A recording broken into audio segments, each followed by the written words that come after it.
신앙생활에 없는 것 세 가지를 나누었습니다. 신앙생활이 완전하지 못하듯이 성도의 삶도 완전하지 못한 것들을 인정해야 우리가 슬기로운 신앙생활을 할 수 있다라고 했습니다.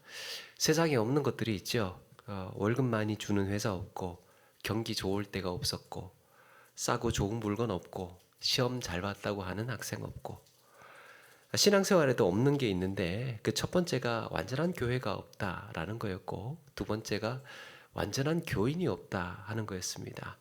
교회는 완전한 자들이 모인 천국이 아니지요. 그리스도 안에서 완전한 자로 세워가기 위해서 치유되고 성장해 가야 하는 자들이 모인 곳입니다. 그래서 교회는 천국이라기보다는 오히려 영혼을 치유하는 병원에 가까운 곳입니다. 그리고 세 번째가 완전한 목사가 없다 그랬습니다. 누구든지 또 가까이 들여다보면 인간적인 연약함이 있고 근심과 염려와 고민들이 있습니다. 그럼에도 주어진 사명을 품고 몸부림치고 애쓰는 것입니다. 이렇게 우리는 완전하지 않은 교회, 완전하지 못한 교인과 또 목회자를 인정해야 좀 더 포용적이고 또 지혜로운 신앙생활을 해나갈 수 있습니다. 오늘은 슬기로운 교회 생활을 두 번째 시간입니다. 교회를 힘있고 건강하게 세우기 위해서 여러 가지 요인들이 필요합니다. 교회가 견고하게 힘있게 세워가려면 어떻게 해야 할까? 일단은 아무래도 신실한 교인들이 많으면 좋겠고, 그리고 재정적으로도 풍족하면 좋을 겁니다. 교회 건물이며 또 건강한 교리, 또 좋은 프로그램 이런 것들도 교회를 든든하게 세우는 또 좋은 역할을 하게 될 겁니다. 그리고 또 훈련된 사역자들도 교회를 세우는 데 큰 역할을 할 수 있습니다. 교회를 든든하고 힘있게 세워가는 이런 요소들. 그런데 교회가 든든하게 서고 넘어지는 데에는 눈에 보이는 이런 것들도 중요하지만 교인 수, 건물, 재정적인 것 이런 것 눈에 보이는 것들도 중요하지만 사실 교회가 견고하고 튼튼하게 세워지는 데에는 눈에 보이지 않는 말이 큰 역할을 합니다. 말. 은연중에 지나치는 말 한마디 속에서 사실상 교회는 휘청휘청 하기도 하고 어떤 때는 그 한마디 한마디로 인해서 교회가 더 견고하고 힘있게 세워지기도 합니다. 말이 얼마나 파괴력이 있고 말이 얼마나 큰 힘이 있는지 모릅니다. 그렇다면 성도의 삶에서 교회를 무너뜨리고 믿음을 실족시키고 절망하게 하는 말은 어떤 것이며 교회를 살리고 세우는 말은 또 무엇입니까? 두 가지입니다. 그게 비난과 격려입니다. 비난과 격려. 그러면 비난은 우리의 신앙생활에서 무엇을 어떻게 교회를 어떻게 무너뜨리는가? 격려는 어떻게 교회를 견고하게 세우는가? 함께 나누는 가운데에 비난보다 사랑과 격려로 교회를 든든히 세워가는 우리 모두가 되시기를 바랍니다. 첫 번째는 비난은 관계에 금이 가게 하고 격려는 관계를 봉합합니다. 나누고 쪼개는 역할을 하고 격려는 이걸 회복하고 봉합을 합니다. 하나로 만들어줍니다. 그런데 어떤 교인이 관계에 금이 가도록 하는 것, 이런 비난을 좋아하겠습니까? 대부분 이것이 비난인 줄 모르고 하는 경우가 많습니다. 자기가 하는 그 말과 행동이 이게 비난인지 교회에 금이 가게 하는 일인지 잘 모르고 우리가 무심코 은연중에 하는 일들이 있습니다. 건물이 무너지고 다리가 붕괴되는 것은 여러분 폭탄이 떨어지고 지진이 일어나야만 건물이 그렇게 무너지는 것이 아닙니다. 오랜 시간 동안 미세한 금이 가고 그렇게 계속해서 그런 피로가 쌓이고 벌어지다가 어느 순간 그 깃털 하나 같은 말 한마디에 그 무게를 견디지 못해서 무너지게 되는 겁니다. 우리의 관계나 공동체가 그렇습니다. 별것 아닌 것 같아 보였는데 아무것도 아닌 말이었는데 사실 그 기나긴 시간 동안 쌓아온 무게가 있습니다. 쉽고 그냥 무심코 넘기는 말 한마디가 그렇게 쌓여왔던 거예요. 뭔가 꼭 대형 사고가 터져야 교회가 무너지는 게 아닙니다. 오랜 시간 동안 알게 모르게 금이 가고 균열이 생기는 그것을 방치해 둔다면 교회는 자연스럽게 위험에 빠질 수가 있습니다. 그러기 위해서 먼저 교회 안에 뭐가 필요하느냐? 험담이 돌지 않아야 합니다. 험담. 잠언 20장 19절에 보니까 두루 다니며 한담하는 자는 남의 비밀을 누설하나니 입술을 벌린 자를 사귀지 말지니라 그랬습니다. 이걸 표준세 번역에 보니까요. 험담하며 돌아다니는 사람은 남의 비밀을 세게하는 사람이래요. 다른 사람 이야기, 이런저런 이야기들을 많이 하다 보니까 이런 비밀들이 누설이 됩니다. 약점이라든지 좀 부끄러운 거라든지 좀 감춰서는 하는 것들이 다 비밀이잖아요. 그런 비밀들이 이야기하다 보니까 그렇게 세게 되는 거죠. 입을 벌리고 다니는 사람과는 그렇게 어울리지 말랍니다. 험담은 상대방이 없는 곳에서 하는 비난입니다. 그 사람이 없는 곳에서 하는 비난이 험담이. 그 말이 돌고 돌아서 본인에게 돌아가게 되면, 그 사람에게 들려지게 되면 관계에 금이 가게 됩니다. 그래서 듣는 사람은 재빨리 지혜롭게 화제를 돌리거나 또 피치 못하게 들어야 한다면 한쪽 귀로 흘려야 합니다. 오히려 타인이 없을 때요, 그 사람에 대해서 칭찬과 격려하는 습관을 한번 가져보십시오. 그 사람이 없을 때 그 사람에 대해서 좋은 이야기를 해주는 겁니다. 좋은 말 해주는 거예요. 그게 진심인 경우가 많습니다. 그 미담이 돌고 돌아서 본인에게 들려오면 관계는 더욱더 친밀해지고 금이 갔던 것도 봉합이 됩니다. 그런 이야기를 하고 있었구나. 그 사람이 나한테 그런 마음을 써주고 있었구나. 그 사람이 나에 대해서 그런 생각을 해주고 있었구나. 그게 돌아서 나에게 들려오면 그에 대한 마음이 풀리는 경우가 많습니다. 그래서 다른 사람에 대해서, 그 사람에 대해서 그렇게 좋은 이야기 해주고 좋은 칭찬해주고 그렇게 좋은 점을 많이 말해주는 습관, 우리에게 유익합니다. 그래서 험담이나 부정적인 소문은 교회의 편을 가르고 갈등을 일으키고 이런 오염수와도 같은 겁니다. 관계에 하나도 긍정적인 영향을 주지 않습니다. 여러분, 비판은요, 우리 인생에 하나도 도움이 되지 않아요. 하고도 찝찝해요. 스트레스도 풀리지 않아요. 하고도 속 시원하지 않습니다. 우리의 인생에 하나도 도움이 되지 않습니다. 비난. 그리고 여러분, 비교가요, 관계를 깨는 말이에요. 비교하는 것. 여러분, 비교가 비난이라는 거 아십니까? 비교가 비난입니다.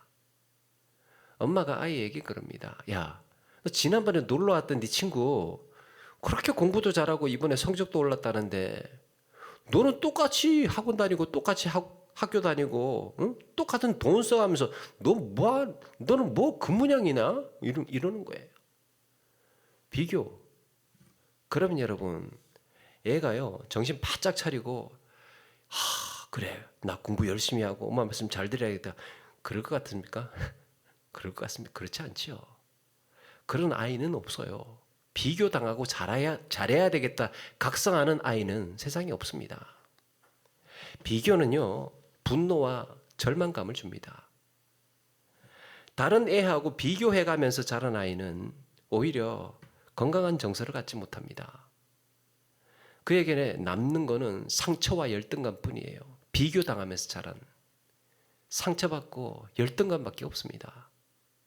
나 남보다 못한 애구나. 메시지가 쓰여집니다. 나 못난 사람이구나. 그렇게 알고 자랍니다. 그렇게 비교는 또 다른 비교를 낳습니다. 그 사람이 나중에 어떻게 합니까? 그 사람 또 비교를 합니다. 누군가를 비난해야 될 때. 비교당하는 사람은요, 남을 비난할 때 비교를 사용합니다. 자기가 당해보니까 아팠거든. 그러니까 비교가 비난이라는 걸 알아야 됩니다. 누군가 식사를 대접을 하게 되면, 어떤 분이 식사 대접을 하게 되면 여러분 절대로 하지 말아야 하는 말이 있습니다. 예를 들면 매운탕 집에 갔어요. 갔는데 어떤 분이 그 매운탕을 드시면서 다른 매운탕집 얘기를 하는 거예요. 나 지난번에 친구들하고 매운탕 먹으러 갔는데 세상에 사람이 얼마나 그렇게 많이 줄을 섰는지 1시간씩 기다렸다가 들어갔다니까. 야, 그런데 기다리던 보람이 있더라. 그러는 거예요. 매운탕 먹으면서. 딴 매운탕집 이야기를 하는 거예요. 그러면 지금 먹고 있는 매운탕 어쩌라는 거예요? 그러면 큰맘 먹고 대접하는 분은 또 어째야 되는 겁니까? 정할 얘기가 없으면 좋은 점만 얘기해 주는 거예요. 좋은 점만. 여기는 다른 데 없는 반찬이 있네. 이렇게. 다른 데 없는 거 있네. 여기는 주인이 참 친절하네. 뭐 이런 거. 예? 있는 거, 거기에 좋은 거, 거기서 좋은 거 이야기하면 되는 거 아닙니까? 그게 대접하는 분에 대한 예의고 격려 아닙니까? 두 번째, 비판은요, 신뢰를 떨어뜨리고 격려는 신뢰감을 줍니다. 옛날에 세 딸을 둔 아버지가 있었다고 합니다. 그 딸들은 다 한 가지씩 결점을 갖고 있습니다. 큰 딸은 다 좋은데 게으르고, 둘째 딸은 훔치는 버릇이 있습니다. 그리고 셋째 딸은 남 험담하기를 그렇게 잘했다고 합니다. 그런데 이제 어느 날 혼담이 들어옵니다. 이웃 마을에 아들만 셋 있는 부잣집에서 그 세 딸 모두 자기네 집으로 그렇게 시집 보내지 않겠냐, 이런 제안이 들어왔습니다. 세 딸을 둔 아버지가 딸들의 결점이 걱정이 돼서 그쪽 아버지한테 솔직하게 털어놓습니다. 그랬더니 거기 부자가 그런 거면 걱정하지 말라 그러면서 자기가 책임지고 잘 돌보겠다고 그럽니다. 그렇게 이제 세 딸이 시집을 가게 되는데 그 시아버지 되는 사람이 게으른 첫째 며느리한테는 하녀를 여러 명 붙여줬답니다. 게으르니까. 그 시중 드는 사람들을 많이 붙여줘가지고 그렇게 편하게 지내도록 했다고 하고, 훔치는 버릇이 있는 둘째 딸한테는 아예 곡간을 줬답니다. 네가 다 가져라. 좋은 건 마음껏 가지라고 그렇게 다 내줬답니다. 그리고 남을 흉보고 헐뜯기를 좋아하는 셋째한테는 매일같이 말동무가 되어줬답니다. 말동무가 되어줘서 오늘은 험담할 게 없냐면서 그렇게 나한테 다 이야기하라고. 누구 험담할 이야기 있으면 나한테 다 이야기하라고 그렇게 이야기를 했답니다. 그래서 이 셋째 며느리가 시아버지한테 매일같이 남 흉보면서 그렇게 지냈답니다. 그걸 아버지가 다 들어줬대요. 어느 날 친정아버지가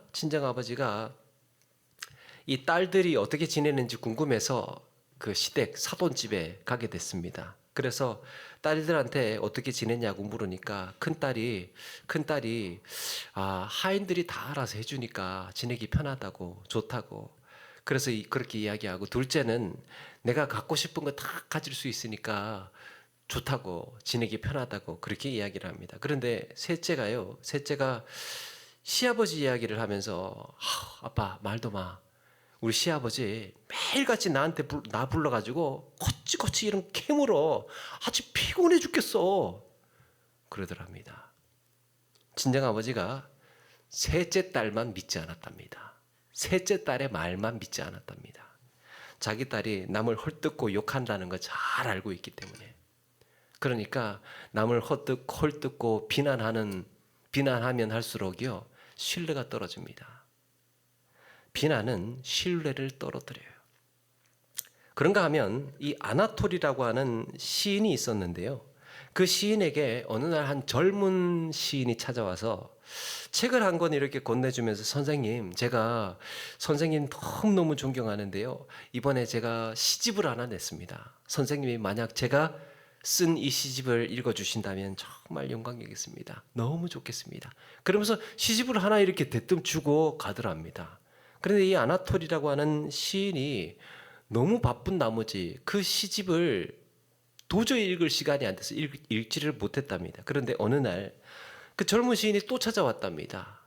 찾아와가지고는, 선생님, 제가 지난번에 드린 그 시집 읽으셨습니까? 물어보더래요.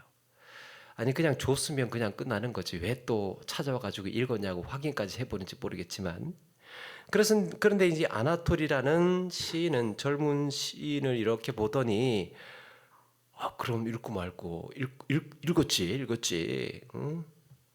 읽었지. 한 번에 다 읽었다고. 너무 좋았다고.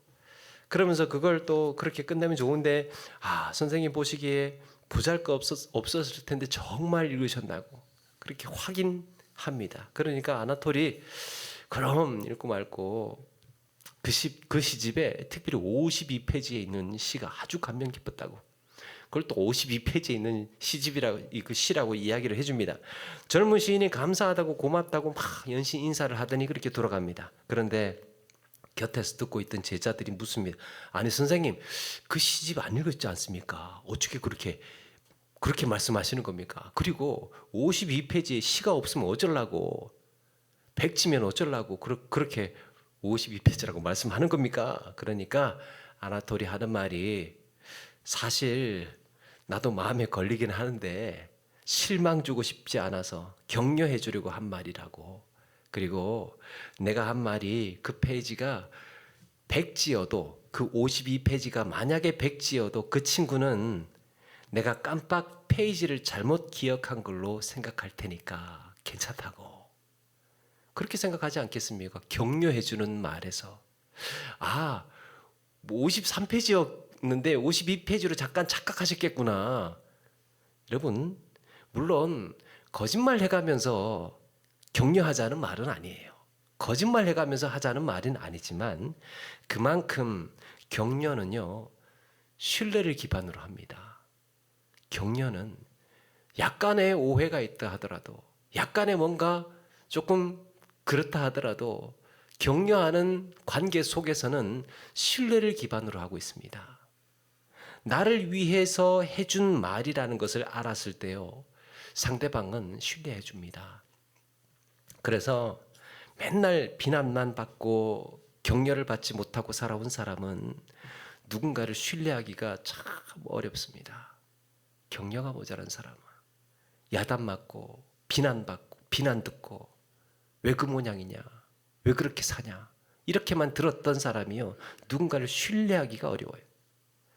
여러분, 교회는 신뢰로 세워집니다. 신뢰가 없으면 관계는 무너지는 거예요. 서로 진심 어린 격려와 위로가 충만하면 교회는 그만큼 견고합니다. 그래서 여러분, 우리 사이에 비난보다는 격려가 많이 돌아야 돼요. 험담이 아니고 칭찬과 격려가 우리 사이에 많이 오가야 교회가 튼튼해지고 건강해지게 되는 줄로 믿습니다. 교회 오실 때 준비들 하고 오세요. 오늘은 3분한테 격려하고 가야 되겠다. 3분 이상 격려하고 가야 되겠다. 목사님한테 꼭 격려의 말씀을 드려야 되겠다. 뭐 이런 거. 아멘 안 하시나? 3번째, 비난은 절망하게 하고요, 격려는 소망을 품게 합니다. 절망과 소망을. 예수님께서 성전에서 사람들을 가르치고 계실 때 서기관과 바리새인들은 음행 중에 잡힌 여인을 끌고 와서 사람들 가운데 세웁니다. 그러면서 예수님께 선생님, 지금 이 여자가 가늠하다가 현장에서 잡혔는데 모세의 율법에는 이런 사람을 돌로 치라고 그랬는데 선생님 어떻게 하겠습니까? 그 자리에서 이제 돌로 치려고 하면 이제 살인 교사가 되는 겁니다. 죽여라 이렇게 됐으니까.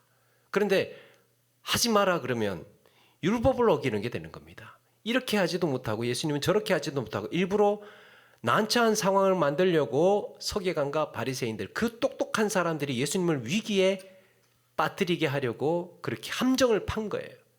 그러니까 치라고도 하지 못하고 치지 말라고도 하지 못하는 형편에 놓인 겁니다. 모세의 율법을 따르는 유대인들 앞에서 예수님은 율법대로 하라고 할 수밖에 없는 입장을 만들어 놨습니다. 그런데 예수님께서 어떻게 하십니까? 말씀하시지 않고 너희 중에 죄 없는 자가 먼저 돌로 치라고 손가락으로 땅에다가 쓰면서 대답을 합니다. 아무 말씀하시지 않고 모세의 율법에 기록된 본래 뜻을 그대로 기록하신 겁니다. 양심의 가책을 느낀 사람들은 아무도 그 여인에게 돌을 던지지 못하고 하나둘씩 그 자리를 떠나게 되죠. 아마도 여인은 그날 죽는구나 생각을 했을 겁니다. 율법을 어겼으니까 이제 꼼짝없이 처벌을 받아야 했기 때문이죠. 이제 죽었구나. 여인 그렇게 생각하지 않겠습니까? 그런데 예수님은 지나간 일에 대해서 책망하지 않으시고 이렇게 말씀하십니다. 여자여, 너를 고발하는 그들이 어디 있느냐? 나도 너를 정죄하지 아니하노니 가서 다시는 죄를 범하지 말라. 다음을 이야기해 줍니다. 다음에 어떻게 해야 할 것인지. 여러분, 이게 격려예요. 예수님은 절망 중에 있는 여인에게 모두 죄인이라는 사실을 말씀하면서 그 여인에게 안도감을 줍니다. 다 죄인이야. 다 죽을 죄인.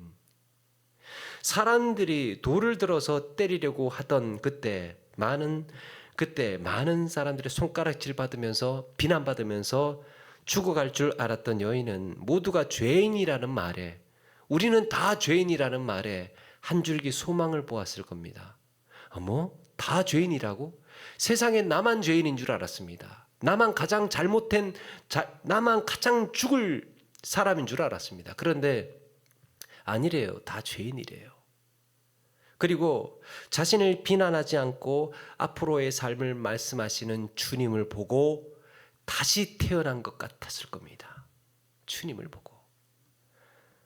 격려는 과거를 들추지 않고 미래를 이야기합니다. 앞으로 어떻게 할 것인가예요. 앞으로 어떻게 할 것인가.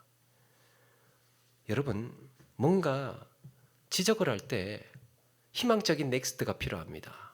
다음에 어떻게 해야 할 것인지, 다음에 어떻게 하면 좋을 것인지, 당신한테 이렇게 하는 것이 더 유익하다랄지 그 다음을 이야기할 수 있어야 합니다. 그런데 비난은 어떻습니까? 과거를 물고 늘어져요. 과거를 물고, 너 지난번에 그때 나한테 뭐라 그랬어? 지난번에 나한테 어떻게 했어? 지난번에 당신 뭔 잘못했어요? 과거를 5년이 지나고 10년이 지나도 과거만 붙들고 과거에 매여 있습니다. 비난하고 있는 겁니다. 미래가 없어요. 미래가 없어요. 비난의 열매는요, 자격 상실입니다. 당신은 자격이 없다는 이야기를 계속해서 하고 있는 겁니다. 처벌하고 있습니다. 비난을 통해서 무시하고 있습니다. 조롱하고 있습니다. 포기하라는 거예요. 절망을 만들어냅니다. 그런데 격려는 소망을 품게 하고 다시 일어나는 용기를 갖게 합니다. 그게 격려예요. 세계 최초의 흑인 오페라 가수이자 미국의 위대한 성악가 중에 한 사람인 마리아 앤더슨이라는 성악가가 있었답니다. 그가 활약했던 시절만 해도 극심한 인종차별이 있던 시기였습니다. 그래서 그 역시 온갖 인종차별과 흑인이 미국에서 무대 앞에서 노래를 한다고 하니까, 그것도 오페라 가수를 한다고 하니까요, 사람들이 얼마나 그 색안경을 끼고 봤겠습니까? 그래서 이 차별 때문에요, 공연장을 열어주지 않더래요. 노래는 그렇게 잘하는데 공연장에서 허락을 하지 않아서 공연을 하지 못했다고 합니다. 온갖 차별과 조롱이 있었던 그때 1939년 이 마리아 앤더슨은 워싱턴의 링컨 기념관 광장에서 야외 무료 공연을 하기로 했답니다. 근데 그 시절에 7만 5천이 모였답니다. 그녀의 목소리를 듣기 위해서 그렇게 무료 공연을 했을 때 그 많은 사람들이 모였답니다. 그렇게 명성을 날리고 있던 어느 날 이제 유명해진 거예요. 가면 갈수록. 지방 공연을 돌다가 호텔 한 구석에서 흑인 소녀가 풀이 콱 죽어서 앉아 있는 것을 보고 말을 건넵니다. 인상적이니까. 흑인 소녀가 호텔 구석에서 일하다 말고 이렇게 주저앉아서 고개 폭 숙이고 있는 걸 보니까 말을 걸고 싶더래요. 야, 너 참 외로워 보이는구나. 무슨 일 있느냐. 그러니까 오늘 꼭 보고 싶었던 마리아 앤더슨의 공연이 있었는데 저는 이렇게 일을 해야 해서 갈 수가 없었습니다.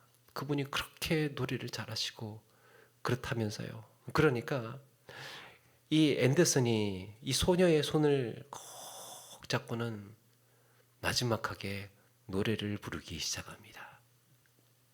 소녀의 눈에 눈물이 글썽거리기 시작합니다. 그러면서 하는 말이 당신이 마리아 앤더슨이군요.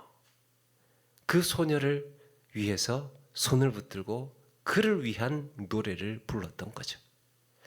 절망하고 있는 소녀는 그녀의 격려에 소망을 품고 다시 일어날 수 있게 되었습니다. 격려는 한 사람을 위해서 불러주는 노래와 같습니다. 그 사람을 위해서 불러주는 노래. 그리스도인은 한평생 사람을 세우는 인생이어야 합니다. 그래서 내가 한 이 말이 비난인지 격려인지 분별하는 것이 매우 중요합니다. 이 말이 격려일까 비난일까? 그 사람을 절망스럽게 하는가? 그 사람을 용기를 주는 말인가? 그 다음을 기약하게 하는 건가? 여기서 끝내자는 말인 건가? 그리스도인의 삶에서 이런 격려가 그런 거예요. 이 말이 누군가를 포기하게 만드는 말인가? 나는 지금 처벌하고 무시하고 조롱하고 있는가? 아니면 세우고 살리는 말로 소망을 품게 하고 있는가? 여러분, 비난의 말 한마디는요, 한평생 비수가 되어서 한평생 누군가를 괴롭게 할 수 있습니다. 대신에 격려는 한평생 누군가에게 위로가 되고 소망을 주고 한평생 버텨낼 수 있는 용기가 되게 하기도 합니다. 슬기로운 신앙의 삶을 위해서, 우리 성숙한 그리스도인의 삶을 위해서 비난보다 격려의 말로 한 사람을 향한 소망의 노래를 불러주면서 그렇게 살아낼 수 있는 저와 여러분 되기를 주의 이름으로 축원합니다.